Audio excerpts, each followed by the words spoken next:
I should have known better than to accept a double shift at the Velvet Rose on a Friday night.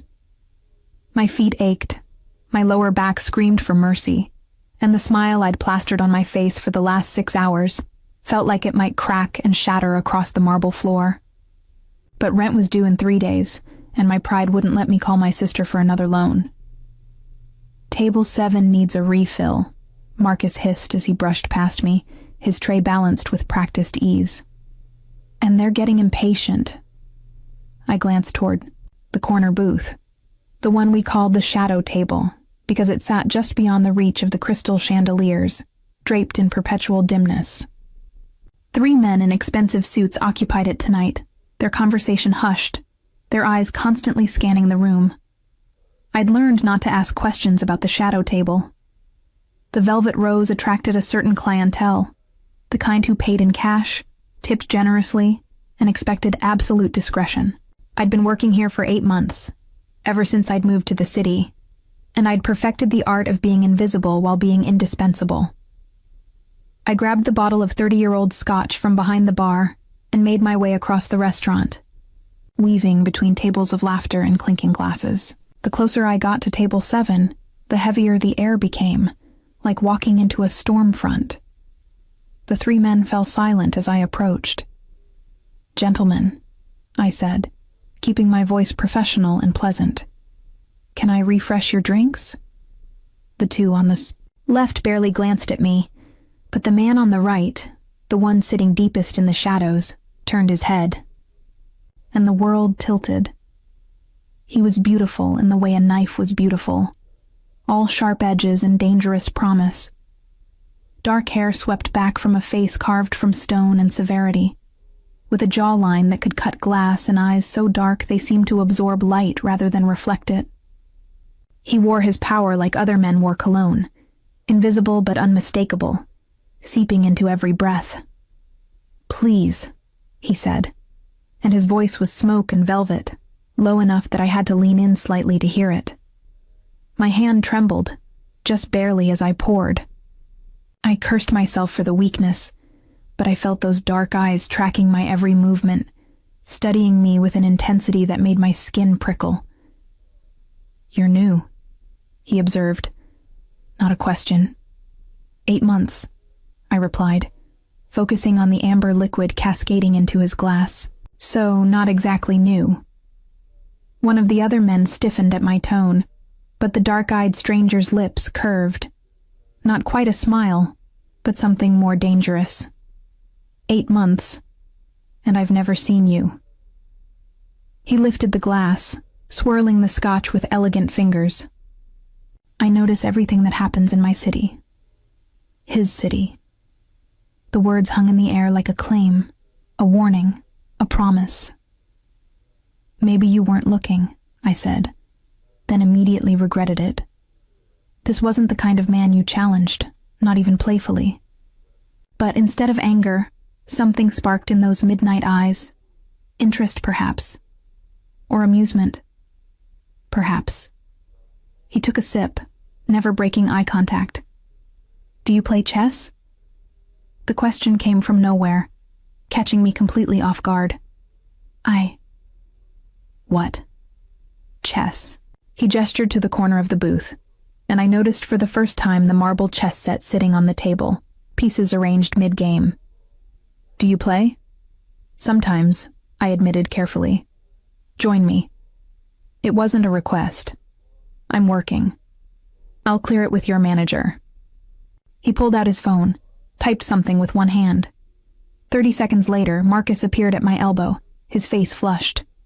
"Autumn, Mr. Dante has requested your company for the remainder of your shift. I'll cover your tables." My mouth went dry. Mr. Dante. I didn't need to ask which Dante. Everyone in the city knew that name, whispered it with fear and respect in equal measure. Alessandro Dante, the king of the underworld, the man who controlled everything from the docks to the mayor's office, whose enemies disappeared without a trace, whose word was law in every shadow and corner of this city. I should have walked away, should have made an excuse, claimed illness, quit on the spot. Instead, I found myself sliding into the booth across from him. I should warn you, I said, proud that my voice didn't shake. I'm pretty good at chess. So am I. His eyes gleamed with something predatory, thrilling. White or black? Black. I always played black. It suited me. The underdog, the second move, the one who had to work harder to win. He reset the board with efficient movements, those elegant fingers positioning each piece with precision. Standard rules, no time limit. Stakes? I don't know what possessed me to ask. Alessandro Dante leaned back, studying me with that unnerving intensity. If I win, you have dinner with me tomorrow night. And if I win, you won't. The arrogance should have irritated me. Instead, it sent a shiver down my spine, half fear, half something I didn't want to name. You're that confident? I don't lose, Autumn. He moved his first pawn. Not at chess, not at anything. I moved my knight, falling into the familiar rhythm of the game. Everyone loses eventually. Not me. We played in silence, the restaurant's noise fading to white noise around us. The other two men had disappeared at some point, leaving us alone in the shadowed booth. I could feel his guards positioned around the room, invisible but present, watching. But I stopped caring about any of that after the fifth move, because Alessandro Dante was good, dangerously good. But so was I. I'd learned chess from my grandfather, a former Soviet grandmaster who'd defected to the United States and spent his retirement teaching a lonely little girl the secrets of the 64 squares. I'd competed nationally as a teenager, won state championships, earned the title of woman grandmaster before I'd given it all up after his death. No one here knew that. No one in my new life knew about Autumn Chen, chess prodigy. They only knew Autumn the waitress, invisible and unremarkable. But as I sacrificed my bishop to set up a devastating attack, I saw the exact moment Alessandro realized he'd underestimated me. His eyes narrowed, his jaw tightened, and something shifted between us. Recognition, respect, fascination. 23 moves later, I moved my queen. Checkmate. The word fell between us like a gunshot. Alessandro stared at the board, his expression unreadable. Around us, the restaurant had gone quiet. I realized his men were watching, tense and alert, as if my victory had somehow threatened their king. Then Alessandro Dante laughed. It was a dark, rich sound that seemed to come from somewhere deep in his chest, genuine and surprised and utterly captivating. Well, he said, meeting my eyes with an intensity that stole my breath. It seems I do lose. Occasionally. I should get back to work, I said, suddenly desperate to escape the weight of his attention. Tomorrow night. Dinner. He caught my wrist as I moved to slide out of the booth, his grip firm, but not painful. I insist. But I won? Exactly, which means I owe you a debt. His thumb traced a circle against my pulse point, and I knew he could feel how fast my heart was racing. And I always pay my debts, Autumn. Always. He released me, but I could still feel the ghost of his touch burning against my skin. I fled to the kitchen, ignoring Marcus's curious stare, my mind spinning. I'd just beaten the most dangerous man in the city at chess. And somehow, impossibly, I'd never felt more alive, or more terrified, in my entire life. I didn't sleep that night. Every time I closed my eyes, I saw his face. Those dark, knowing eyes studying me like I was a puzzle he'd just discovered. One worth solving. My wrist still tingled where his fingers had circled it. Gentle but absolutely possessive, I always pay my debts. At 3 a.m, I stood at my apartment window, watching the city lights blur in the rain, trying to convince myself I could simply not show up. He didn't know where I lived. I could find a new job, disappear into the city's sprawl. But even as I thought it, I knew I wouldn't, because some self-destructive part of me wanted to see him again. The knock on my door came at exactly 7:30 in the evening. I stood frozen in my tiny living room, my black dress suddenly feeling too tight, too revealing, too much like I'd tried too hard, which I had. 3 outfit changes and an hour on my makeup. For a man I should be running from, not toward. The knock came again, patient but inevitable. I opened the door. A man in an impeccable charcoal suit stood in the hallway. Not Alessandro, but one of his shadows from last night. Up close, I could see the scar running down his left cheek, the cold efficiency in his pale eyes. "Miss Chen, Mr. Dante sent me to collect you." I don't remember giving him my address. Mr. Dante knows everything he needs to know. A statement of fact, not a boast. The car is waiting. I should have slammed the door. Should have told him where Alessandro Dante could shove his dinner invitation. Instead, I grabbed my purse and followed him down 3 flights of narrow stairs to where a black Mercedes idled at the curb, rain beating on its perfect paint job. The scarred man opened the back door, and my breath caught.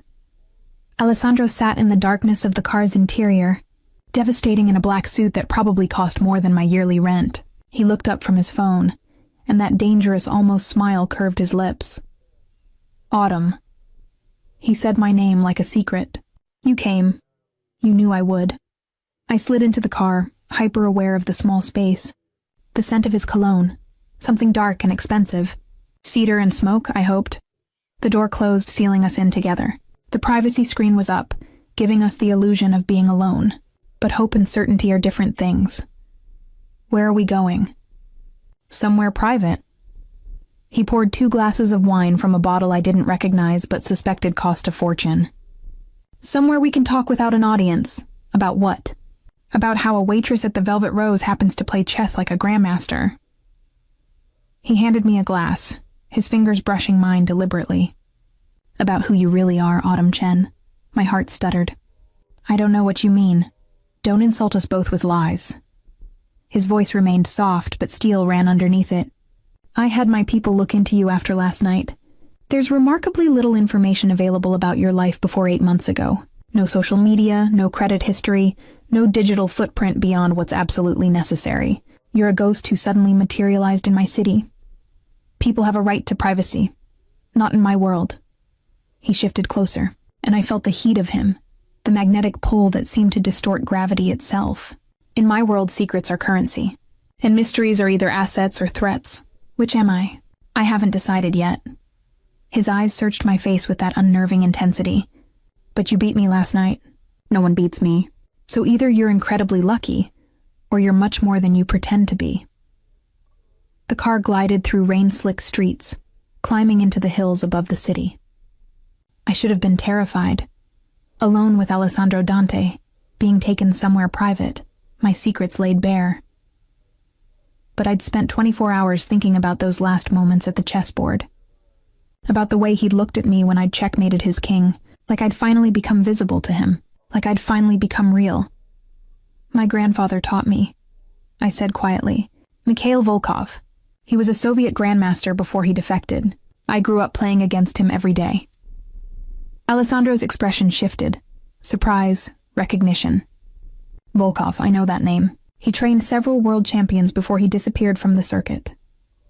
He died 5 years ago. I stopped playing after that. It hurt too much." I took a sip of wine to ease the tightness in my throat. I haven't touched a chessboard since. Until last night. "Why last night?" "Because you assumed you'd win." I met his eyes, refusing to look away. Because everyone always assumes I'm nothing more than what they see on the surface. And sometimes I get tired of being invisible. You could never be invisible. His voice dropped lower, intimate, not to me. The car stopped, and I looked out to see we'd arrived at a mansion overlooking the city. All glass and steel and impossible wealth, glowing like a beacon in the darkness. "This is your home?" "One of them." He opened the car door himself, offering his hand. "Come." I placed my hand in his and let him guide me inside. The interior was stunning, modern and masculine, with floor-to-ceiling windows showcasing the city sprawled below like a kingdom. But what caught my attention was the chess table positioned in front of the windows, an antique set with pieces carved from ebony and ivory. "You set this up for me?" I asked, something warm and dangerous unfurling in my chest. I wanted to play again, properly this time. He led me to the table, his hand on the small of my back, burning through the thin fabric of my dress. Without distractions, without pretense. Stakes?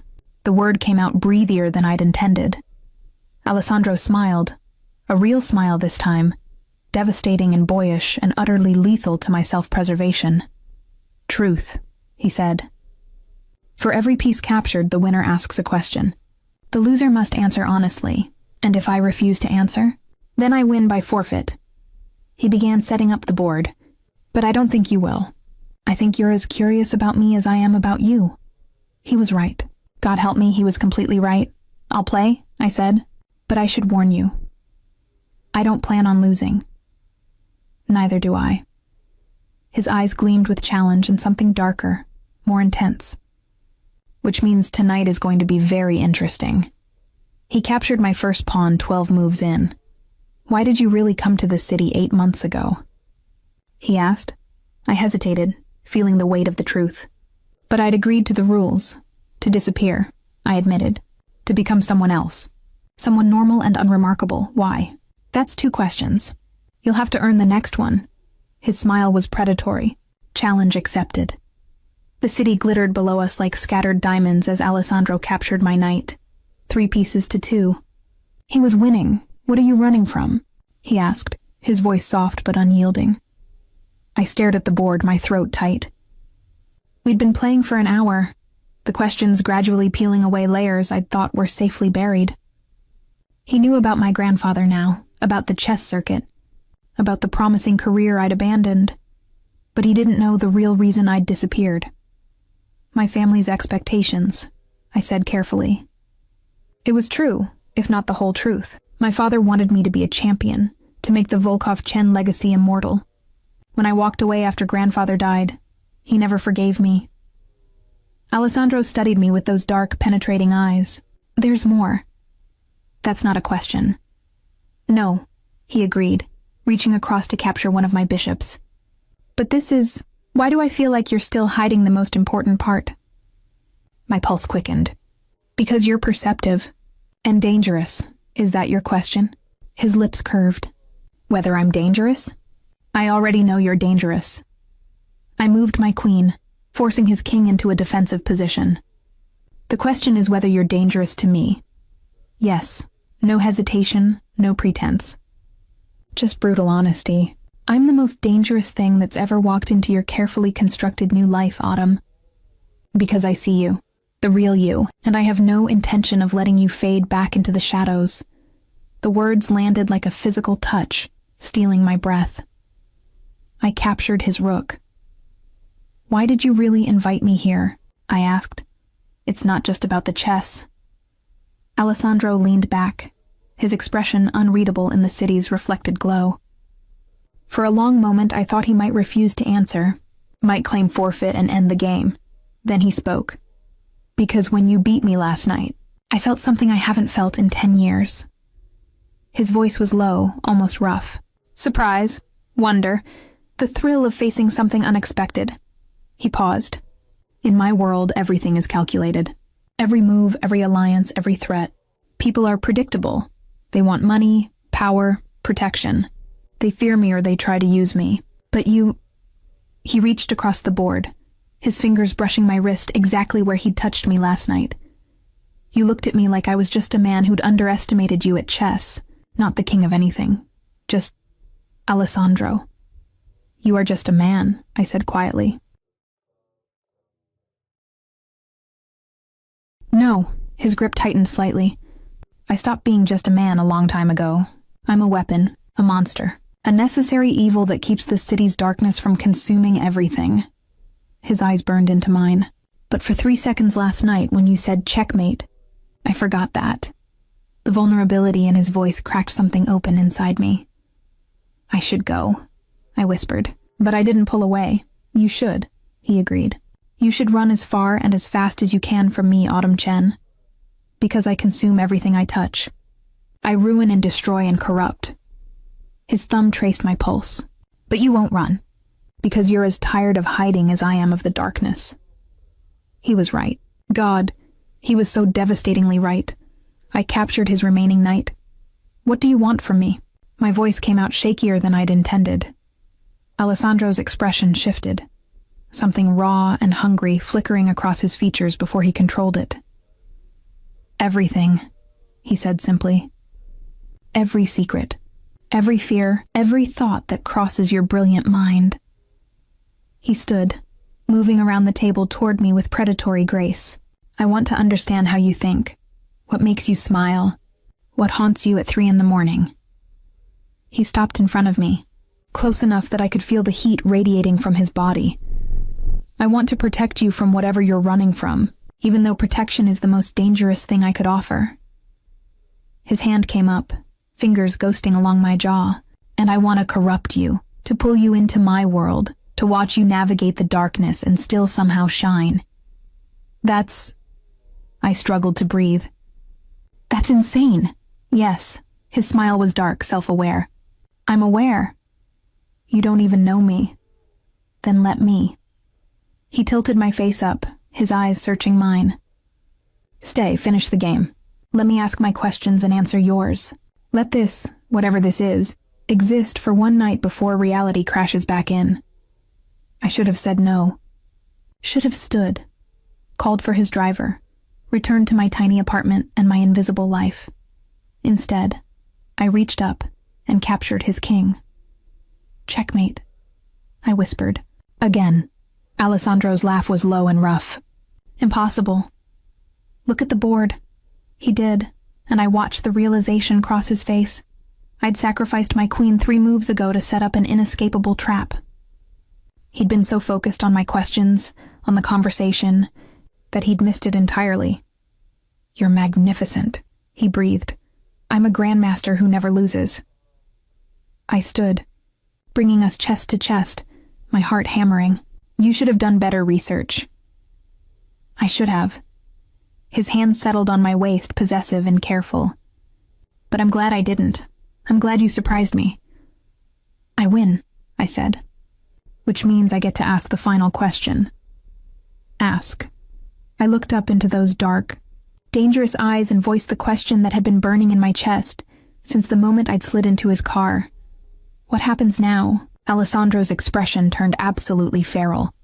Now, he said softly, I show you my world. The real one, not the mansion and the wine and the pretty words. His grip tightened. I show you the blood and the violence and the empire I've built on fear and loyalty. And then you decide if you're strong enough to stand beside a monster. Before I could respond, his phone buzzed. He pulled it out, his expression darkening as he read the screen. What is it? I asked. A problem. He looked up, and I saw the transformation happen in real time. The vulnerable man disappearing, replaced by the cold king. One that requires my immediate attention. I should go then. No. His hand caught mine. You're coming with me. You wanted to see my world, Autumn. Tonight, you're going to get your wish. The fear that shot through me was electric. Where are we going? Alessandro's smile was all teeth and shadows, to remind someone what happens when they betray me. The warehouse loomed out of the darkness, like a wound in the city's side, all rusted. Metal and broken windows, squatting beside the docks where the river's black water lapped at rotting piers. I'd stopped asking questions 10 minutes ago. Alessandro had transformed during the car ride, his casual elegance hardening into something cold and absolute. He'd made 3 phone calls in rapid Italian, his voice clipped and commanding, while I sat pressed against the leather seat, trying to understand what I'd agreed to. I show you the blood and the violence. The Mercedes stopped, surrounded immediately by 4 black SUVs. Men emerged, hard-faced, armed, efficient. Alessandro's army. Stay close to me, he said, finally looking at me. Don't speak unless I tell you to. Don't react to what you see. Can you do that? I should have said no. Should have demanded he take me home. But I'd asked what happens now. And he was answering. Yes, I whispered. His hand found mine, squeezing once, reassurance or warning. I couldn't tell. We walked into the warehouse. The interior was a cavern of shadows and harsh fluorescent lights, empty except for a cluster of men in the center. As we approached, they parted like water, revealing a man tied to a metal chair, middle-aged, balding, his expensive suit torn and bloodied. "Alessandro, please." The man started, but Alessandro held up one hand and the words died. "Marco." Alessandro's voice echoed through the space, soft but carrying absolute authority. "My accountant for 15 years. My trusted financial advisor. The man who knows where every dollar of my money goes. I can explain. Can you explain the $2 million that disappeared from my accounts last week?" Alessandro circled the chair slowly, hands in his pockets, looking almost bored. "Can you explain the offshore transfers to the Genovese family? Can you explain why you thought I wouldn't notice?" "They threatened my family?" Marco's voice cracked. "They said they'd kill my wife, my children." "So, you sold me out to save them." Alessandro stopped circling, standing directly in front of the bound man. "I understand the impulse, Marco, I really do. Family is important." Hope flickered in Marco's eyes. "But you came to work for me knowing what I am, knowing what I do." Alessandro's voice dropped lower, colder. "You accepted my money, my protection, my trust. And the first rule, the only rule that matters in my world, is loyalty. Please." Alessandro turned to me, and I fought to keep my expression neutral, even as my heart raced. "Autumn, I want you to pay attention to what happens next. This is what my world looks like. This is who I am." He pulled a gun from inside his jacket. Black, sleek, deadly casual. "No," Marco screamed. "Alessandro, please. I have children. So do the men whose lives you endangered with your betrayal." Alessandro's hand was perfectly steady. "So do the families who depend on me for protection. Your fear doesn't excuse your treachery, Marco. Nothing excuses it." I couldn't breathe, couldn't move. This was real. This was actually happening. "You have a choice," Alessandro continued, his tone almost conversational. "You can die here tonight quickly and cleanly. Your family will be compensated, your debts forgiven. They'll never know the extent of your betrayal," Marco sobbed. "Or..." Alessandro's eyes flickered to me briefly. "You can tell me everything. Every meeting, every conversation, every piece of information you gave the Genovese family. You cooperate fully, and I'll let you live. Your family stays under my protection, but you'll owe me a debt that can never be fully repaid." "Anything," Marco gasped. "Anything. I'll tell you everything. I know you will." Alessandro lowered the gun, gesturing to one of his men. "Take him to the safe house. Get every name, every date, every detail, then set him up in one of the rehabilitation centers. He works for us now for free for the rest of his miserable life. Yes, sir." As Marco was dragged away, still sobbing, Alessandro turned to face his assembled men. "This is what mercy looks like in my world," he said, his voice carrying to every corner. "Marco betrayed us, and he'll spend the rest of his life paying for it. But he lives. His family stays safe, because I am not a monster who kills without reason." The men nodded, their respect palpable. "But make no mistake," Alessandro's voice hardened to steel. "Mercy is not weakness. The Genovese family thought they could buy my accountant, steal my money, undermine my operations. They thought I wouldn't respond." He smiled, and it was the most terrifying thing I'd ever seen. "They were wrong. Gather the crew. We move on their operations tomorrow night. I want them to understand exactly what it cost to cross Alessandro Dante." The men dispersed with military efficiency, leaving us alone in the warehouse's echoing space. Alessandro holstered his gun and turned to me. "Are you going to be sick?" I realized I was shaking. My hands clenched so tight my nails cut into my palms. "I thought you were going to kill him." "So did he. So did everyone else in this room." He stepped closer. "Do you understand why I didn't?" "Because..." My mind raced, trying to reconcile the man who'd played chess with me, who'd spoken about vulnerability and surprise, with the cold king who'd held a gun to a weeping man's head. Because dead men can't provide information, or serve as examples. Partly. His hand came up to cup my face, thumb brushing my cheek. "But also because you were watching.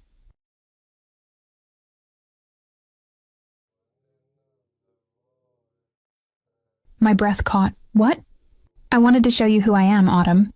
The violence, the power, the absolute control. But I also wanted to show you that I'm not a mindless killer, that there's still humanity somewhere in this darkness. His eyes searched mine, vulnerable again, achingly so. I wanted you to see that I can make choices. That mercy, even calculated mercy, is still possible. You did that for me. I did it because of you. His other hand found my waist, pulling me closer.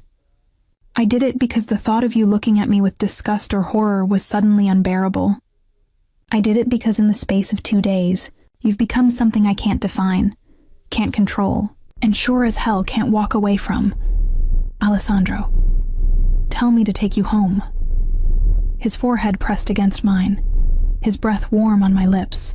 Tell me you want nothing to do with this world, with me, and I'll let you go.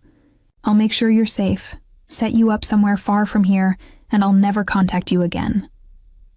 Is that what you want? No. The word was rough, almost broken. But it's what you should want, what any sane person would want. I reached up, my hands finding his face, feeling the tension in his jaw. I should be terrified, I whispered. I should run, but when I'm with you, I feel more alive than I have in 5 years. Like I've been sleepwalking through my life and you've finally woken me up. I met his dark eyes. You're dangerous, Alessandro Dante. But maybe I'm tired of being safe. He kissed me. It wasn't gentle. It was possession and desperation, and years of darkness meeting unexpected light. His hands tangled in my hair, pulling me closer, and I responded with equal hunger, equal need. When we finally broke apart, both breathing hard, his eyes were almost black. You're mine now, he said softly. Do you understand? Whatever this is, wherever it goes, you're mine, and I protect what's mine. I'm not a possession. No, he agreed. You're something far more dangerous. You're a weakness I can't afford but refuse to give up. Behind us, a phone rang. Alessandro answered it, his body tensing against mine. When? A pause. How many? Another pause, longer. I'm on my way. He hung up, and when he looked at me, I saw fear for the first time. What's wrong? The Genovese family. They didn't wait for my response. His grip on my hand tightened painfully. They just attacked 3 of my clubs. 12 casualties. And Autumn, what? They're asking about you. About the woman who was seen with me tonight. About Autumn Chen. My blood turned to ice. How do they know my name? Because someone told them. Alessandro's expression was murderous. Someone in my organization. Another traitor. He pulled me toward the door, surrounded immediately by his guards. Where are we going? Somewhere safe. A place only 3 people know about. He looked down at me, his expression fierce and protective and absolutely terrifying. I told you I protect what's mine, Autumn, and I'm about to show you exactly how far I'll go to keep that promise. The warehouse exploded behind us. The explosion threw us forward, Alessandro's body covering mine as glass and debris rained down. His guards formed a human shield around us, guns drawn, shouting into radios. My ears rang. Smoke choked the air. Through the chaos, I felt Alessandro's hands checking me frantically. My face, my arms, my sides. Are you hurt? His voice sounded distant, muffled. No, I don't think. Move. He hauled me to my feet, and we ran. The Mercedes was gone, destroyed in the blast. Alessandro shoved me into one of the SUVs, sliding in beside me, barking orders in rapid Italian. The vehicle lurched forward, tires screaming, as 2 more explosions lit up the night behind us. They knew we were here, Alessandro said, his voice deadly calm despite the chaos. They knew exactly where we'd be, which means, the mole, I finished, my voice shaking. It wasn't just Marco. No, his jaw clenched. Someone higher up, someone who knows my routines, my safe houses, my responses to betrayal. He pulled out his phone, making a series of calls while the SUV weaved through the city streets at terrifying speed. I caught fragments, orders to lock down locations, to gather the inner circle, to find the leak before it bled them dry. How many people know where we're going now? I asked. Alessandro looked at me, and something in his expression softened despite the circumstances. 3. The 2 men in the front seat who've been with me since I was 17. And now you. You trust them that much? With my life, and now with yours. He laced his fingers through mine. I'm sorry. This isn't how tonight was supposed to go. A hysterical laugh bubbled up. What was it supposed to be? More chess and philosophical conversations about your darkness? Yes, actually. His lips curved slightly. Maybe a proper kiss that wasn't interrupted by assassination attempts. Alessandro, we're here, the driver announced. Looked out to see we'd stopped in front of a nondescript apartment building in a quiet residential neighborhood. Nothing like the mansion. Nothing that screamed wealth or power. This is your safe house? The most effective hiding place is in plain sight. Alessandro helped me out, keeping my hand firmly in his. Welcome to the closest thing I have to a normal life. The apartment was small. Living room, kitchen, bedroom, bathroom. Comfortable but unremarkable, with worn furniture and books scattered everywhere. Chess books, I noticed. Strategy guides, classic games, theoretical treatises. You studied my games, I said, picking up a book with notes in the margins. After last night, I studied everything I could find about you, which wasn't much. Alessandro locked the door behind us, engaged 3 separate deadbolts, and checked his phone. My men are sweeping the other safe houses. I've called a meeting of my inner circle for dawn. Somewhere public, somewhere the Genovese family won't dare strike. And until then, we wait. He shrugged off his jacket, and I saw the gun holstered at his side, the tension coiled in his shoulders. We're safe here. No one knows about this place except Marco and Giovanni, my drivers. And I'd bet my empire on their loyalty. I sank onto the couch, the adrenaline finally crashing. My hands wouldn't stop shaking. Hey, Alessandro knelt in front of me, his hands covering mine. Breathe. You're safe, I promise. People died tonight because of me. The words came out broken. You said they were asking about me. Which means those attacks, those casualties, are not your fault. His voice was firm, absolute. They're mine. My world, my enemies, my war. You're just caught in the crossfire. Then let me go. Drop me somewhere far away. Give me money to start over. No. Alessandro. No. He stood, pulling me up with him, his hands framing my face. I told you, you're mine now. Which means you stay where I can protect you, where I can keep you safe. This is insane. Yes. He kissed my forehead, my cheeks, my jaw. But you said you were tired of being safe. You said I made you feel alive. I didn't sign up for bombs and assassination attempts. No, he agreed. You signed up for chess and dangerous questions, and a man who can't seem to think about anything except the way you say checkmate. His lips hovered over mine. But you can't have one without the other, Autumn. You can't have the vulnerability without the violence. Can't have the man without the monster. I know. I grabbed his shirt, pulling him closer. God help me, I know. This kiss was different, desperate and seeking, tasting of smoke and fear and something deeper. His hand slid down my back, pulling me against him, and I responded with equal hunger, equal need to feel something other than terror. Bedroom, I gasped against his mouth. Autumn. He pulled back slightly, his eyes searching mine.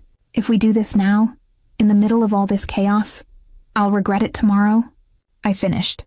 Maybe, probably. But right now I need to feel something other than scared. I need to feel alive. And you? I traced his jaw, his lips. You make me feel everything at once. Alessandro's control snapped. He lifted me, carrying me to the bedroom, laying me down on the bed with surprising gentleness given the fire in his eyes. His hands found the zipper of my dress, sliding it down slowly, reverently. You're sure? He asked, even as his lips traced my collarbone. Because there's no going back from this. Not for me. I'm sure. What happened next was a blur of sensation, his mouth on my skin, my hands learning the map of scars across his back, the way he breathed my name like a prayer and a curse combined. He was gentle and fierce by turns, breaking me apart and putting me back together until I couldn't tell where he ended and I began. Afterward, we lay tangled together, my head on his chest, listening to his heartbeat gradually slow. Tell me something true, I whispered. Something you've never told anyone. Alessandro's hand traced patterns on my bare shoulder. I'm 35 years old and I've been afraid exactly 3 times in my life. Once when my father died and I inherited this empire at 21. Once when my sister was kidnapped 5 years ago. We got her back, but not before. He paused. And tonight, when those bombs went off and all I could think was that I'd gotten you killed. You have a sister?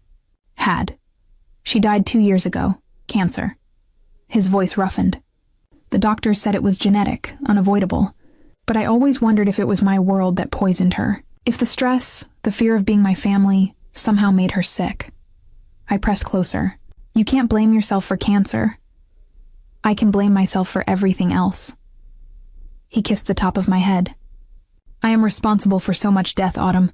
So much pain. Sometimes I wonder if I'm damned beyond redemption. Do you want redemption? I didn't. Not until I met a waitress who played chess like an angel and looked at me like I was human. He tilted my face up. Now I wonder if maybe I could be something other than the monster. If maybe there's still a man buried underneath all the blood. There is, I said softly. I've seen him. In the way you spared Marco. In the way you're protecting me. In the way you're lying here, vulnerable and honest, instead of out there hunting your enemies. My men are hunting them for me. I'll join them at dawn. His expression darkened. The Genovese family made a mistake tonight. They brought you into this. Threatened something He stopped, jaw working. Something you what? Something I care about, he finished quietly. And I don't forgive threats against things I care about. Before I could respond, his phone rang. He answered it, his body tensing. When? How many? A long pause. No, keep her there. Under guard. I'm on my way. He hung up, already moving, pulling on clothes with military efficiency. What happened? They found the mole. Alessandro's expression was murderous. And you're not going to believe who it is. Who? He looked at me, and I saw genuine pain flash across his features. My cousin, Sophia, the woman I trusted with everything. The woman who knew about you. The apartment felt suddenly too small, too exposed. She set us up tonight, I said slowly. The warehouse. She knew we'd be there. Yes. Alessandro checked his gun, his movements sharp and precise. And now I need to find out why. What they offered her that was worth betraying her own blood. I'm coming with you. Absolutely not. You said I was yours, that you protect what's yours. I stood, pulling on my dress despite my still shaking hands. Well, it works both ways, Alessandro. You're mine too, and I'll be damned if I'm going to hide in a safe house while you walk into whatever trap she might have set. He stared at me for a long moment. Then that dangerous smile curved his lips. You're going to be the death of me, Autumn Chen. Or your salvation, I countered. Let's hope, he said, pulling me in for one last searing kiss, that it's both.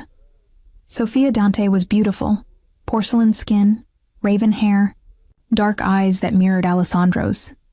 She stood in the center of a restaurant kitchen, hands bound, surrounded by 6 armed guards, looking more annoyed than frightened. We'd driven to Dante's, Alessandro's flagship restaurant, closed now in the pre-dawn hours. The place where, I realized with sick certainty, this family's power had been built meal by meal, connection by connection. Cousin. Sophia's voice dripped with contempt as we entered, finally gracing us with your presence. And you brought your little pet. Alessandro's hand tightened on mine. Careful, Sophia, or what? You'll kill me? She laughed, bitter and sharp. We both know you won't. I'm family. The only family you have left after Isabella died. The name hit Alessandro like a physical blow. I felt him flinch. Don't speak about my sister, he said quietly. You lost that right when you sold me out to the Genovese family. Sold you out? Sophia's eyes flashed. Is that what you think this is? A simple betrayal for money? Then enlighten me. Alessandro released my hand, moving closer to his cousin with predatory grace. Tell me why you've been feeding information to my enemies. Why you told them about Autumn. Why you set up tonight's attack. Because you've become weak, Sophia spat. You spared traitors instead of making examples. You obsess over a nobody waitress who beat you at chess. You talk about mercy and humanity like we're running a charity instead of an empire. So you decided to remove me? Alessandro's voice remained dangerously calm. Take over yourself? Or did the Genovese family promise you something better? They promised me what you've forgotten. That power requires ruthlessness. That this city respects fear, not mercy. Sophia's gaze shifted to me, and they promised to eliminate the distraction that's making you soft. Cold flooded my veins.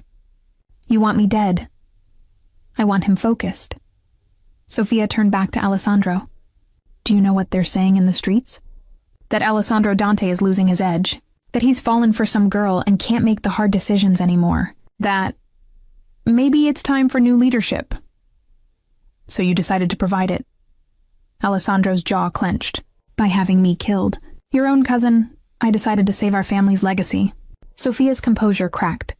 You think I wanted this? I worshipped you, Alessandro. Followed you, believed in you, learned everything from you. But then Isabella died and something in you broke. You started questioning everything, hesitating, talking about getting out, finding a different path. My sister's death made me realize there might be more to life than blood and power, Alessandro said softly. Is that so wrong? Yes. Tears streamed down Sophia's face now. Because that path ends with us all dead or in prison. The only way to survive in this world is to be the most feared, the most ruthless, the most absolute. And you're not that anymore. Alessandro was silent for a long moment, and I could see the war raging behind his eyes. Love for his cousin. Fury at her betrayal, grief for what they'd lost. You're right, he finally said. I'm not that anymore. Because I've seen what absolute ruthlessness costs. It cost me Isabella. She died drowning in the stress of this life. It cost me any chance at normalcy, at peace, at being something other than feared.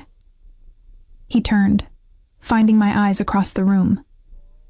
But then I met someone who looked at me like I could still be human, like redemption might still be possible, and I realized I didn't want to die as the monster everyone expects me to be. How touching, Sophia sneered. And completely suicidal. The Genovese family won't stop coming for you now. Neither will the others who smell weakness. Your mercy will get everyone who depends on you killed. Then I'll protect them.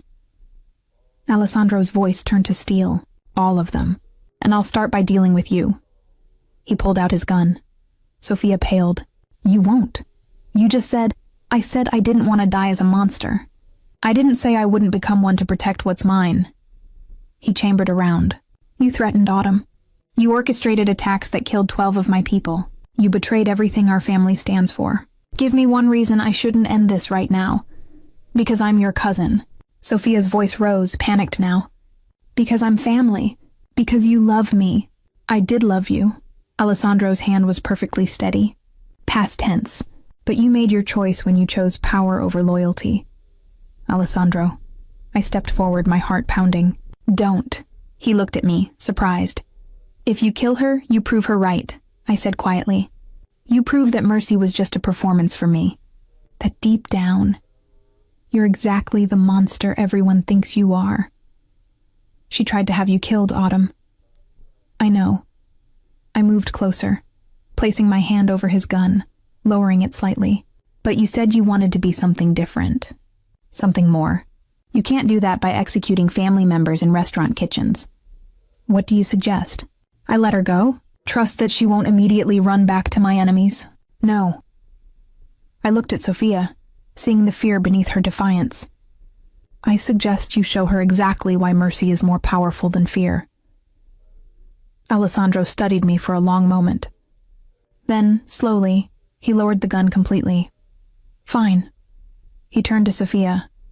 Here's what's going to happen. You're going to give my men every piece of information you have about the Genovese family's operations. Their locations, their plans, their weaknesses, everything. And if I refuse, then I'll let Autumn convince me to spare you again. But the next time you threaten her, the next time you betray this family, there won't be any mercy. I'll kill you myself and sleep soundly afterward. Do you understand? Sophia nodded, something like shock in her eyes. Good. Marco, Alessandro called, and his head of security appeared. Take her to the secure location. Get everything she knows. And Sophia. He looked at his cousin one last time. Pray that the information you give us is worth more than your treachery cost. As Sophia was led away, Alessandro turned to me, his expression raw. You just saved the life of a woman who tried to kill you. Why? Because you needed me to, I said simply.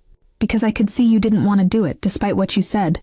Because mercy might be weakness in your world, but it's also the only thing that makes you different from your enemies. You're extraordinary.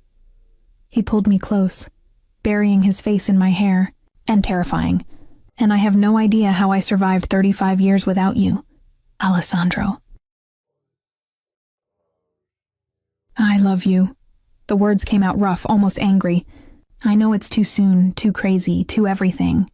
But I've spent my whole life controlling every emotion, every weakness, and I can't control this. I love you, Autumn Chen. And if that makes me weak, then so be it. My breath caught. I should have said it was too soon. Should have reminded him we'd known each other for 3 days. Should have protected myself from the inevitable heartbreak. Instead, I kissed him. I love you too, I whispered against his lips. God help me, I do. His phone buzzed. He glanced at it, his expression darkening. What now? Sophia wasn't lying about one thing. The Genovese family is coming. They've mobilized their entire organization. They're planning a major strike tomorrow night, targeting all my holdings simultaneously. Can you stop them? I can try. He looked down at me, his eyes fierce and protective. But first I need to get you somewhere truly safe. Somewhere they'll never find you. I told you. I'm not hiding while you fight. Autumn. No. I grabbed his jacket. You don't get to confess your love and then ship me off to safety.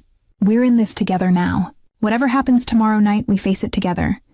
You could die. So could you. I met his eyes steadily, and I'd rather die beside you than live knowing I abandoned you. Alessandro kissed me again, desperate and claiming. When this is over, he said. When the Genovese family is dealt with and the dust settles, I'm taking you away from all this. Somewhere quiet, somewhere safe. Just us. Promise? Promise. His phone rang again. This time when he answered, his face went white. When? How? A long, terrible pause. I'm on my way.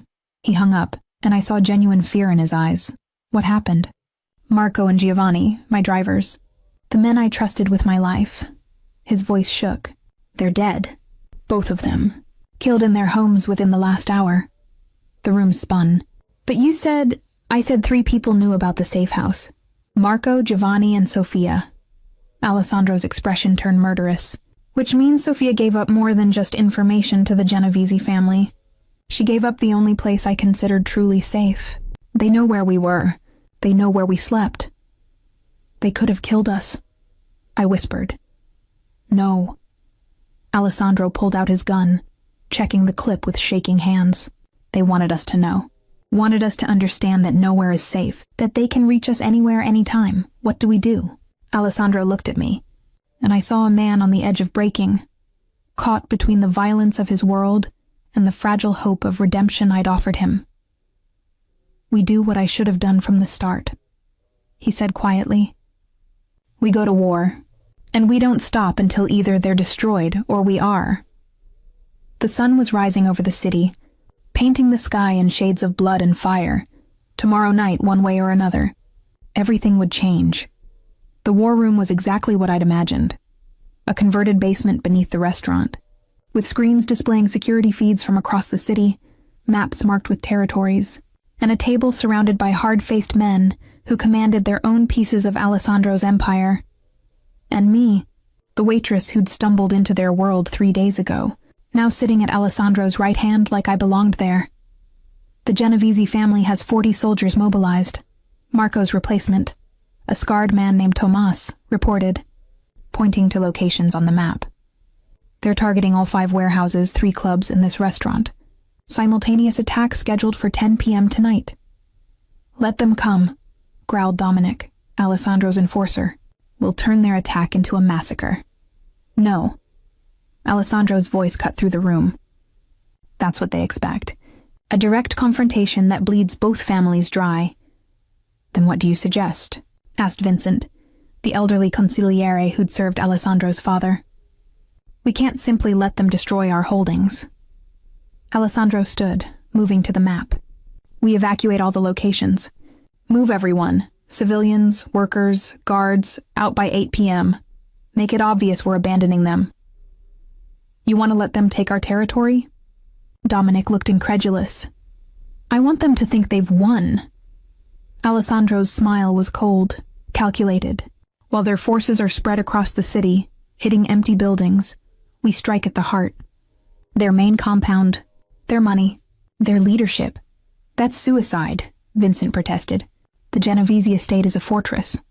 20 guards minimum, sophisticated security, which they'll thin out tonight when they need every man for their assault. Alessandro circled the compound on the map. We go in with 10 of our best. Fast, surgical, absolute. We take out their leadership, secure their records, find out who else in this city was working with Sofia to undermine us, and we end this war before it really begins. And what about the feds? Thomas asked. All this activity will draw attention. I've made arrangements. Alessandro's expression was grim. Certain officials have been reminded of certain favors owed. We'll have a 4-hour window where law enforcement will be mysteriously delayed responding to calls in our territories. I listened to them plan violence with the casual efficiency of corporate executives, feeling like I'd stepped through a mirror into a darker reflection of reality. This was Alessandro's world, not the chess games and vulnerable confessions, but this. Cold calculations about where to strike, how many men to sacrifice, which officials could be bought or threatened. Autumn. Alessandro's voice pulled me from my thoughts. Do you understand the plan? Everyone turned to look at me. You want to create a distraction while striking at the real target, I said slowly. It's chess. You're sacrificing pawns to take their queen. A few of the men chuckled, but Alessandro nodded seriously. Exactly. And I need you to stay here in the secure room with 2 guards. No matter what happens tonight, no, the room went silent. No, Alessandro's voice was dangerously soft. I'm coming with you. I stood, meeting his eyes across the table, to the Genovese compound. Absolutely not. You said I was yours. That you protect what's yours. I moved around the table toward him, but I'm not a possession to be locked away. I'm your partner, and partners don't let each other walk into fortresses alone. It's too dangerous. So was the warehouse. So was your apartment after Sofia's betrayal. Danger seems to be my new normal. I reached him, lowering my voice so only he could hear. You said you love me, which means you don't get to protect me by excluding me. You protect me by letting me stand beside you. Alessandro's jaw worked. I could see the war in his eyes, his instinct to keep me safe battling with his recognition that I was right. Can you handle a gun? He finally asked. No, but I'm a fast learner. Thomas. Alessandro never broke eye contact with me. Take Autumn to the range. Teach her basic firearm safety and shooting. She has 4 hours. Sir, with all respect. 4 hours, Alessandro repeated. If she can prove she won't be a liability, she comes with us. If not, she stays locked down here. Agreed? He directed the last word to me. Agreed, I said. 4 hours later, my hands smelled like gunpowder, and my ears rang despite the protection. But I'd hit the target. Not perfectly. Not like Alessandro's men who could probably shoot flies at 50 yards, but well enough. Thomas nodded grudgingly. She's not terrible. Decent grouping, decent instincts. Good enough? Alessandro asked. Good enough not to shoot herself or us, Tomas amended. Sir, are you sure about this? No. Alessandro took the gun from my hands, checking it with automatic precision. But she's right. I can't protect her by locking her away. I can only protect her by keeping her where I can see her. He pulled me close, pressing his forehead to mine. You stay by my side every second, he said quietly. You don't engage unless absolutely necessary. You run if I tell you to run. Promise me. I promise. And Autumn, his voice roughened. If something happens to me tonight. If I don't make it out, don't. I covered his mouth with my hand. Don't you dare say goodbye to me. I need you to know. I know. I kissed him, tasting fear and determination. I know everything you want to say, so don't say it like it's the last time. Say it tomorrow when this is over and we're still alive. His smile was heartbreaking. Tomorrow, then. The Genovese compound sat on 10 acres outside the city, a modern fortress disguised as a wealthy estate. We approached in 3 unmarked vans, lights off, using service roads that wound through the wooded property. Alessandro sat beside me, dressed in tactical black, checking weapons with quiet efficiency. I wore the same, feeling like I was playing dress-up in someone else's dangerous life. 2 minutes, Tomas announced from the driver's seat. Alessandro took my hand. Last chance to stay in the van. Not a chance. Stubborn. Yours, I countered, and his smile flashed in the darkness. The van stopped a quarter mile from the main house. We piled out silently, 10 of us plus me, moving through the trees like shadows. Alessandro's hand stayed on my back, guiding me, keeping me close. Through the trees I could see the compound, lights blazing, but most of the windows dark. Alessandro had been right. They'd pulled most of their forces for the assault on his holdings.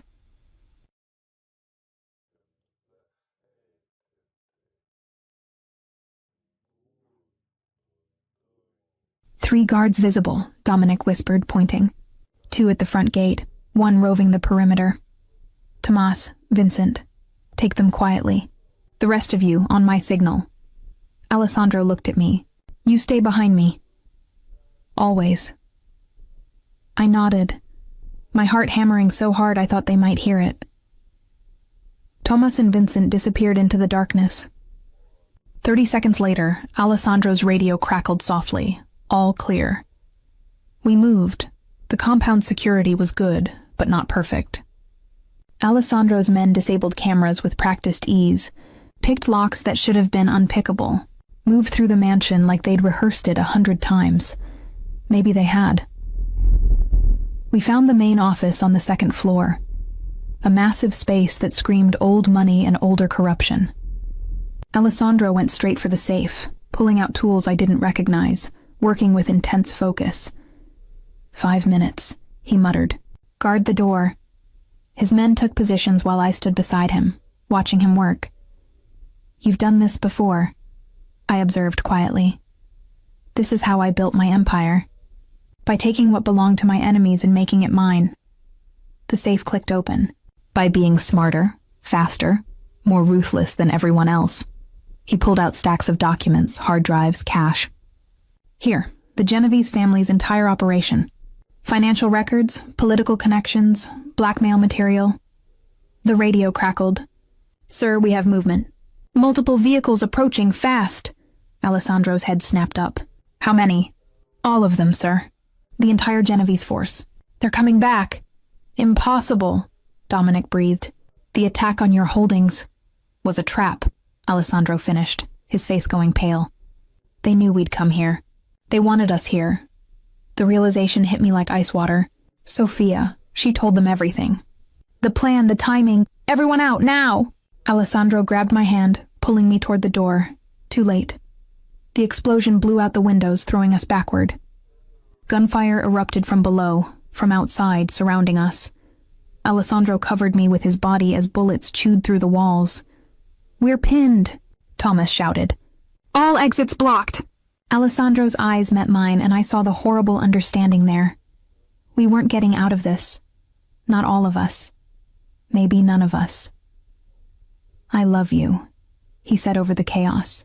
"I'm sorry I got you killed." "You haven't," I said fiercely. "We're getting out of this, together. You promised me tomorrow, remember?" "Autumn, together," I repeated. "Find us a way out, Alessandro. You're the king of this city, so think like one." He stared at me for one long moment, then that dangerous smile returned. "You're right." He grabbed his radio. "All units fall back to the study.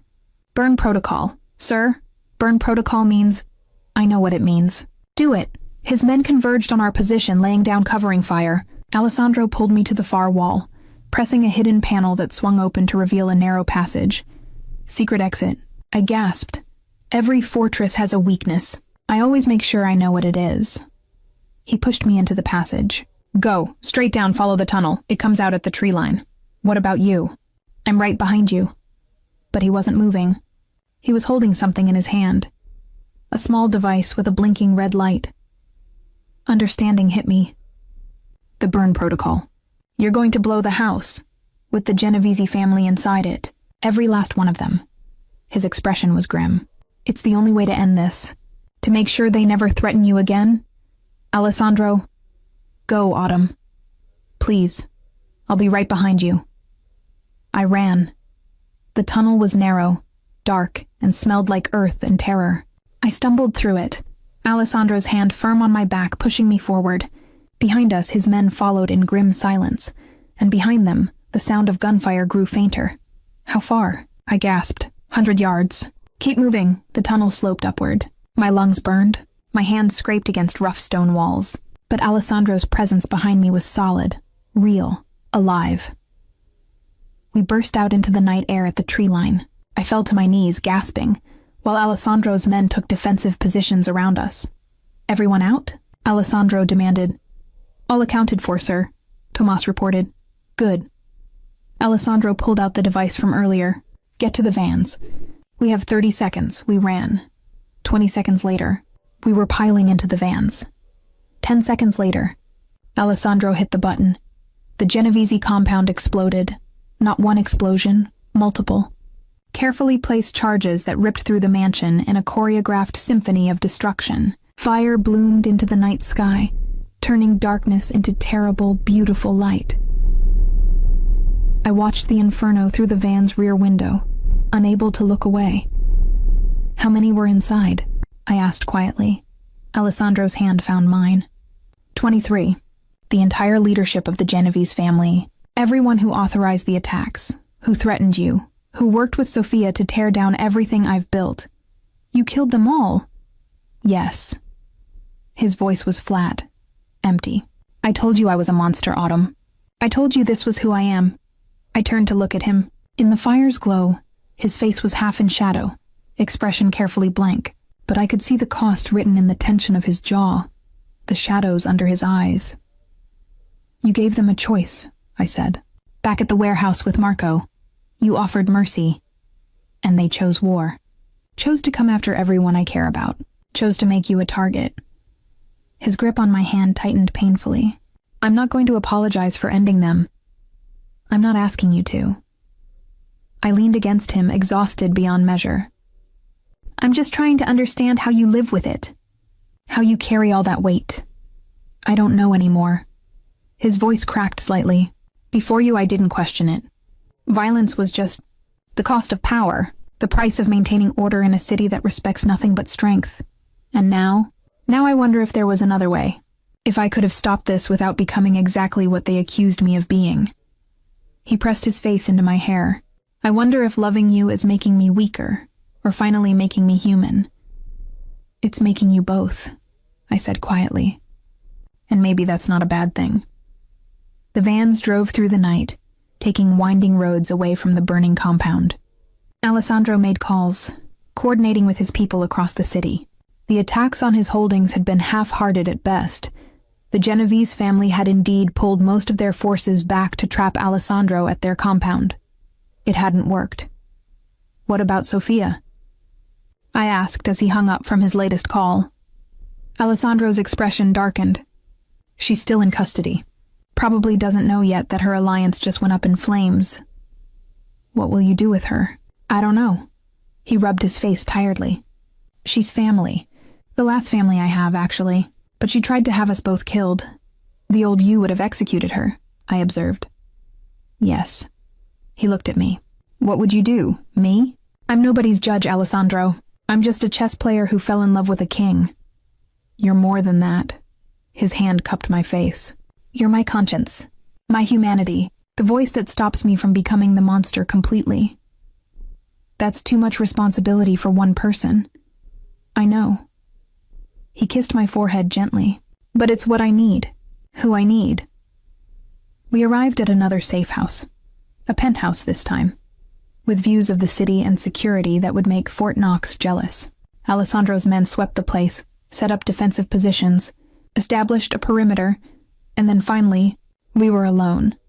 We need to sleep, Alessandro said, but neither of us moved. I'm not sure I can. I walked to the window, looking out at the city lights, Somewhere out there, fire crews were battling the blaze at the Genovese compound. Somewhere, Sophia waited in custody. Somewhere, the delicate balance of power in the city's underworld was shifting, recalibrating in response to tonight's violence. And here I stood, Autumn Chen, former chess prodigy turned waitress, now the lover of the most dangerous man in the city. I don't know how to go back, I said quietly, to my old life, to being invisible. After everything I've seen, everything I've done, you can't go back, Alessandro said, coming to stand behind me. His arms wrapped around my waist, pulling me against his chest. None of us can. We only go forward. Forward to what? More violence? More enemies? More nights wondering if we'll survive until morning? Or forward to something different? His lips brushed my temple. I meant what I said. When this settles, when the dust clears and the power vacuum fills, I want out. Not all the way out, I'm not that naive, but I want to step back. Let others run the day-to-day operations while I focus on other things. What other things? You, us, maybe a life that doesn't involve quite so much gunfire and explosions. He turned me to face him. I know it sounds impossible. I know my world doesn't let people retire peacefully. But maybe, just maybe, if I'm smart enough and ruthless enough in establishing my successor, I can buy us a chance at normal. Normal, I repeated, almost laughing. I'm not sure either of us knows what that means anymore. Then we'll figure it out together. He kissed me, soft and sweet and achingly tender. Chess lessons and quiet dinners and mornings where we don't wake up to assassination attempts. Sounds like heaven. Sounds terrifying, he admitted. I've been at war my entire adult life. I'm not sure I remember how to be anything else. You learned for me once already. You showed me mercy, vulnerability, humanity. You can learn the rest too.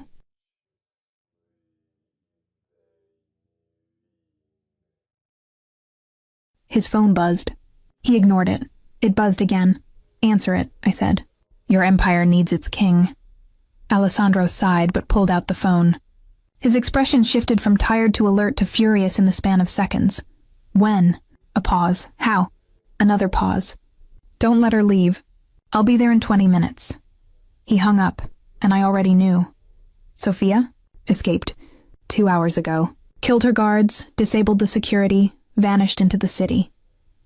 His voice was deadly calm, and according to the note she left, she's not running. She's coming for us, for you specifically. Why me? Because she blames you for everything. For making me soft, for ruining the alliance with the Genovese family, for destroying her vision of what our empire should be. Alessandro was already moving, grabbing his jacket, checking his weapons. She thinks if she eliminates you, I'll become the monster again. The king who rules through fear instead of mercy. Will you? I asked quietly. Alessandro stopped, looking back at me. If she kills you?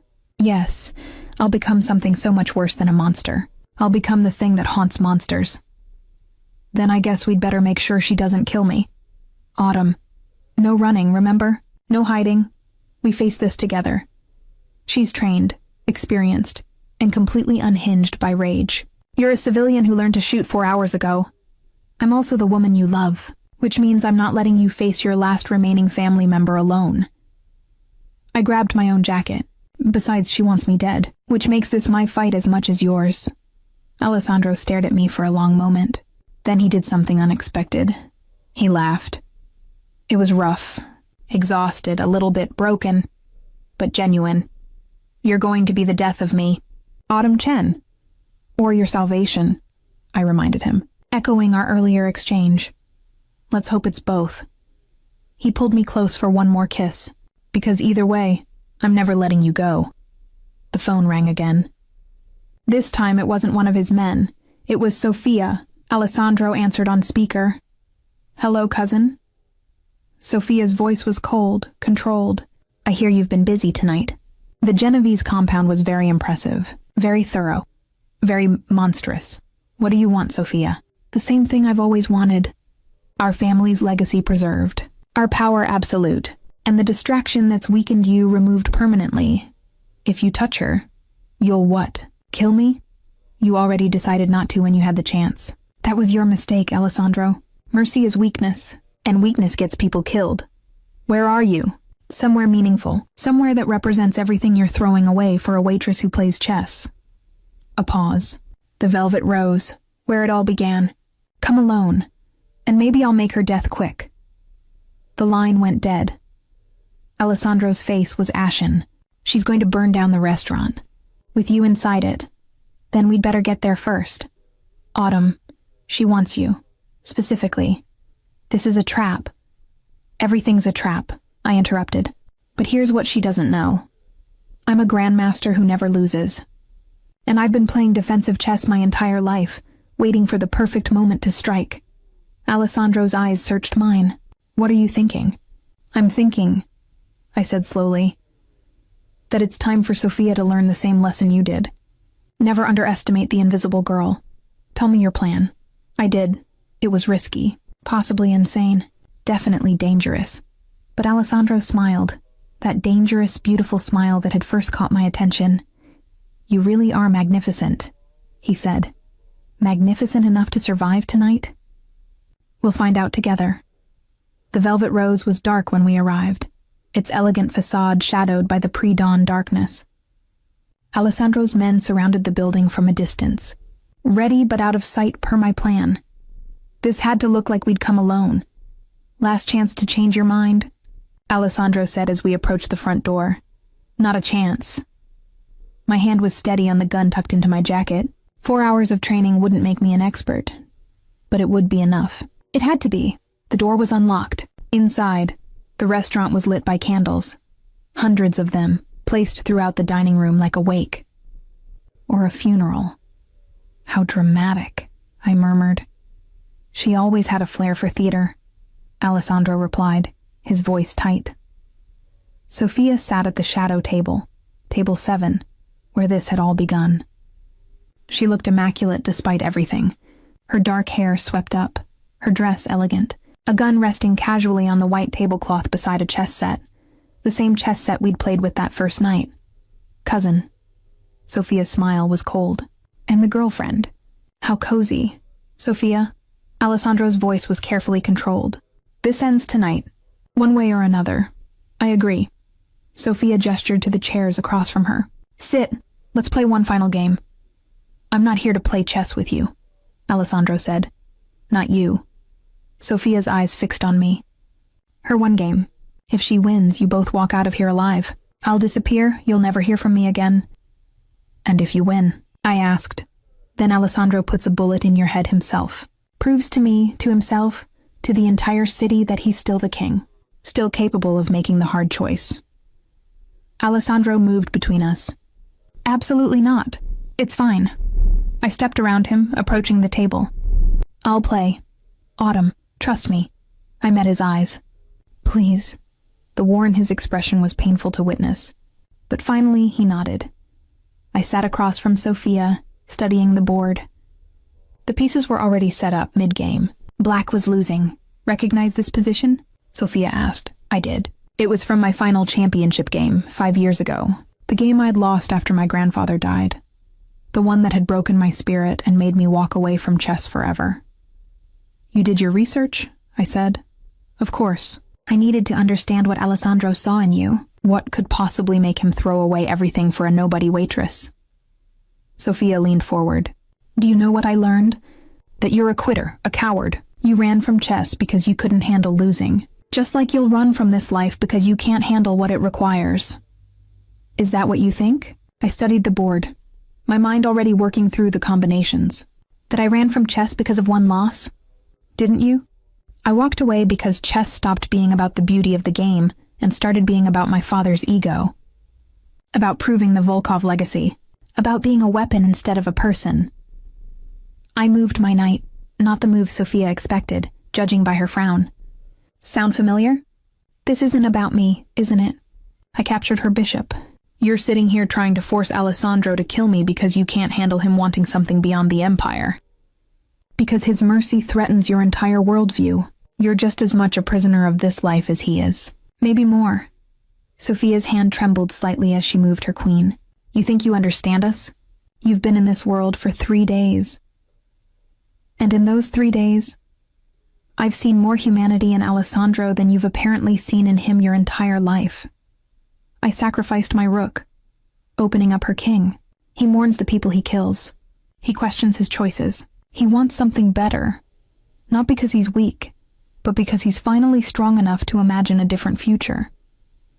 There is no different future. There's only power and those who take it. That's where you're wrong. I moved my queen into position. Check. Sophia stared at the board, her confidence faltering for the first time. This position is unwinnable, I continued quietly. You set it up thinking I'd do what I did 5 years ago, collapse under pressure, make emotional mistakes, lose control. But I'm not that scared girl anymore. And this isn't the same game. I captured her rook. Check. Sophia moved her king desperately. See, what you don't understand about chess, I said, moving my remaining bishop, is that it's not about the pieces you lose. It's about position, about seeing possibilities your opponent can't, about being patient enough to sacrifice everything to reach the endgame. This isn't chess. Everything is chess. I leaned forward. You set up this whole scenario thinking Alessandro would prove himself by killing me. But you forgot one crucial thing. What? Alessandro doesn't lose. I moved my queen one final time. And neither do I. Checkmate. Sophia stared at the board in disbelief. The position was inescapable. Her king had nowhere to run, no pieces to block, no way out. Impossible, she breathed. You underestimated me, I said simply. Just like Alessandro did that first night. Just like everyone does. The invisible girl who plays chess like breathing. I stood. I won, which means we walk out of here. Sophia's hand moved to her gun. Alessandro was faster. His weapon was drawn and aimed at his cousin in a heartbeat. Don't! You won't shoot me, Sophia said, but uncertainty crept into her voice. I'm family. I'm all you have left. You were family, Alessandro corrected quietly. Past tense. You stopped being family when you threatened Autumn, when you tried to have her killed, when you forced me to choose between my past and my future. And you choose her, a waitress? I choose the woman who beat me at chess twice. Who walked into my world with her eyes open and chose to stay. Who showed me that mercy isn't weakness, it's the hardest form of strength. His aim never wavered. I choose Autumn. Every time, forever. Sophia laughed bitterly. Then you've already lost, cousin. You just don't know it yet. She moved, fast, bringing up her gun toward me. 2 shots rang out simultaneously. Alessandro's bullet hit Sophia's shoulder, spinning her around.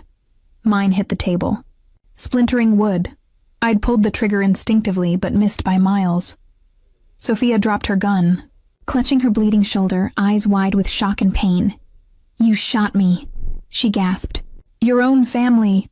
I gave you a choice, Alessandro said, his voice empty. Multiple chances to walk away, to choose differently, but you chose violence. You chose to threaten the one thing in this world I can't lose. He pulled out his phone. Tomas, come in. We need medical and transport. You're not killing me? Sophia asked. No. Alessandro lowered his gun, his expression exhausted. I'm not my father. I'm not the monster everyone expects me to be. You'll live, Sophia. You'll get medical treatment, and then you'll disappear. Out of the city, out of my life, out of this world entirely. If you ever come back. If you ever threaten Autumn again. You'll kill me, Sophia finished. No. Alessandro looked at me, something soft and painful in his eyes. She will, because I've learned something in the last 3 days. Mercy isn't about being soft. It's about trusting the people you love to help you make the right choice, even when it's hard, even when it costs you. His men arrived, efficient and silent, taking Sophia away. She went without fighting, something broken in her expression.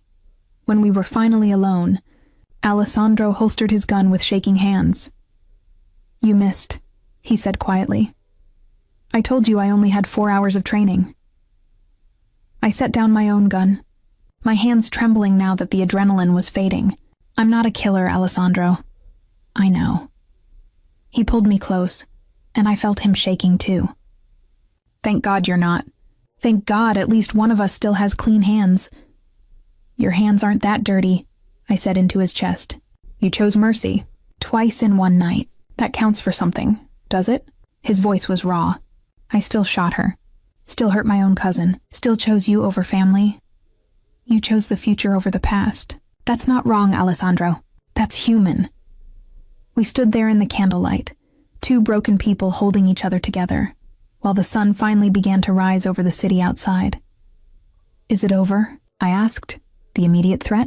Yes, the Genovese family is destroyed. Sophia is neutralized. The other families will scramble to fill the power vacuum, but they'll be too busy fighting each other to threaten us. He pulled back to look at me. But it's never really over, Autumn. There will always be another threat, another challenge, another choice between mercy and violence. Then we'll face them together, I said simply. One at a time. One choice at a time. Together, he echoed, and kissed me like he was sealing a promise. Alessandro, I said when we finally broke apart, can we go home now? I'm exhausted. Home. He smiled, a real smile, warm and genuine. I like the sound of that. Which home? The mansion? The penthouse? The apartment? Wherever you are, I said. That's home now. His expression softened into something achingly vulnerable. You know I'm still dangerous, right? I'm still the king of this city's underworld. I still have enemies and obligations and a darkness that won't ever fully go away. I know. I took his hand. But you're also the man who plays chess at midnight and shows mercy when it costs him everything, and looks at me like I'm more important than any empire. That's the man I love. All of him. Darkness included. You're going to ruin me, Autumn Chen. Or save you, I suggested. Both, he said, and kissed me again. Definitely both. We walked out of the velvet rose together, into the rising sun, leaving the candles burning behind us like ghosts of the people we used to be. The city was waking up, unaware that its king had just chosen love over power, mercy over revenge, tomorrow over yesterday, and maybe, just maybe, that would make all the difference. 3 months later, I stood at the window of Alessandro's our penthouse apartment, watching the city lights blur in the rain, and realized I'd forgotten what fear tasted like. Not that life had become safe. Alessandro still ran his empire, still made hard decisions, still carried a gun, and lived with guards and dealt with the endless complications of being the king. But he'd kept his promise. He'd stepped back from the day-to-day violence, elevated lieutenants he trusted, and slowly, carefully, begun building something different. Not legitimate. We weren't naive enough to think he could fully wash the blood from his hands. But less dark, less brutal, more focused on business and less on body counts, and I'd found my place in this strange new world. You're thinking too loud, Alessandro said, coming up behind me, wrapping his arms around my waist. He smelled like whiskey and the cologne I'd bought him last month, expensive and complex and entirely him. Just remembering, I said, leaning back against his chest. Remembering what? That night at the Velvet Rose, the first one, when you invited me to play chess. I turned in his arms to face him. Did you know then that I'd become this? Become what? Yours, part of your world, someone who knows where the bodies are buried, sometimes literally, and loves you anyway. Alessandro's smile was soft, private, meant only for me. I didn't know anything except that you'd surprised me, and in my world, surprises are usually fatal. But you, he tucked a strand of hair behind my ear, you were the good kind of surprise, the kind that makes you want to be better than you are. And are you better? I'm trying. His expression grew more serious. I still have to make choices I hate. Still have to hurt people to protect what's mine. But I think about it now. Question it. Look for alternatives instead of just reaching for the gun. Because of me? Because you showed me there was another way. Not a perfect way, not a clean way, but a more thoughtful one. He kissed my forehead. You're my conscience, Autumn. My North Star. The reason I keep trying to be something more than the monster. You were never just a monster. I said softly. You were always more complicated than that. Perhaps. But I forgot, for a long time. His hand found mine, fingers lacing together. After Isabella died, I became what everyone expected. Cold, ruthless, efficient. It was easier than feeling the grief. Easier than admitting I was drowning. And now I feel everything. It's terrifying and beautiful, and I wouldn't change it for anything. He pulled a small box from his pocket. Which brings me to something I've been meaning to ask you. My heart stopped. Alessandro, let me finish before you panic. He opened the box, revealing a ring, antique, elegant, with a stone that caught the light like captured starfire. This was my grandmother's, the only piece of jewelry Isabella wanted me to keep after she died. She said to save it for when I found someone who saw the man instead of the crown. Words failed me. I know it's fast. I know we've only been together 3 months. I know the rational thing is to wait, to take it slow, to be sensible. His thumb brushed across my cheek. But nothing about us has been rational from the start. And I learned something in the last 3 months, watching you integrate into my impossible world. I learned that when you find the person who makes you want to be better, who stands beside you in the darkness and still sees light, you don't let them go. Alessandro, I'm not asking you to marry me tomorrow. I'm not even asking you to wear this ring in public if you don't want to. I just need you to know, his voice roughened, that you're it for me, Autumn Chen. Forever. In whatever form that takes. Whether we eventually get married or just spend the next 50 years playing chess at midnight and surviving assassination attempts, I'm yours, completely, irrevocably, eternally. I stared at the ring, at the man holding it, at the life we'd somehow built from chess games and gunfire and choosing each other over and over again. You're insane, I whispered. Yes. This world is dangerous. Yes. We could both die tomorrow in some war I don't fully understand. Yes. And you still want this? Want me? Want forever? More than I've ever wanted anything. He smiled. That devastating smile that had first caught my attention. So what do you say? Will you be my partner, my conscience, my checkmate? Will you keep teaching me how to be human while I keep teaching you how to be dangerous? I should have said no. Should have recognized that this was still too fast, too intense, too much like a fever dream that would break in the morning light. But I'd learned something in the last 3 months, too. I'd learned that safe was overrated, that visible was better than invisible, that love, real love, was worth every risk, every danger, every impossible choice. Yes, I said, to all of it, forever, in whatever form it takes. Alessandro slipped the ring onto my finger. Perfect fit, like it had been made for me, and kissed me like it was the first time, and the last time, and every time in between. I love you, he murmured against my lips. My queen, my grandmaster, my salvation and my ruin. I love you too, I said. My king, my monster, my tomorrow. We stood there in the rain-blurred light, 2 impossible people who'd found each other against all odds and refused to let go. Behind us, on the coffee table, a chess set waited. We played every night now. Games that lasted hours, neither of us willing to surrender. It was our ritual, our meditation, our way of staying connected to the people we'd been before the world tried to break us. "Want to play?" Alessandro asked, following my gaze. Later. I pulled him toward the bedroom. Right now I want to celebrate our engagement properly. His laugh was warm, genuine, full of the joy I'd spent 3 months coaxing out of him. I like the way you think. I know you do.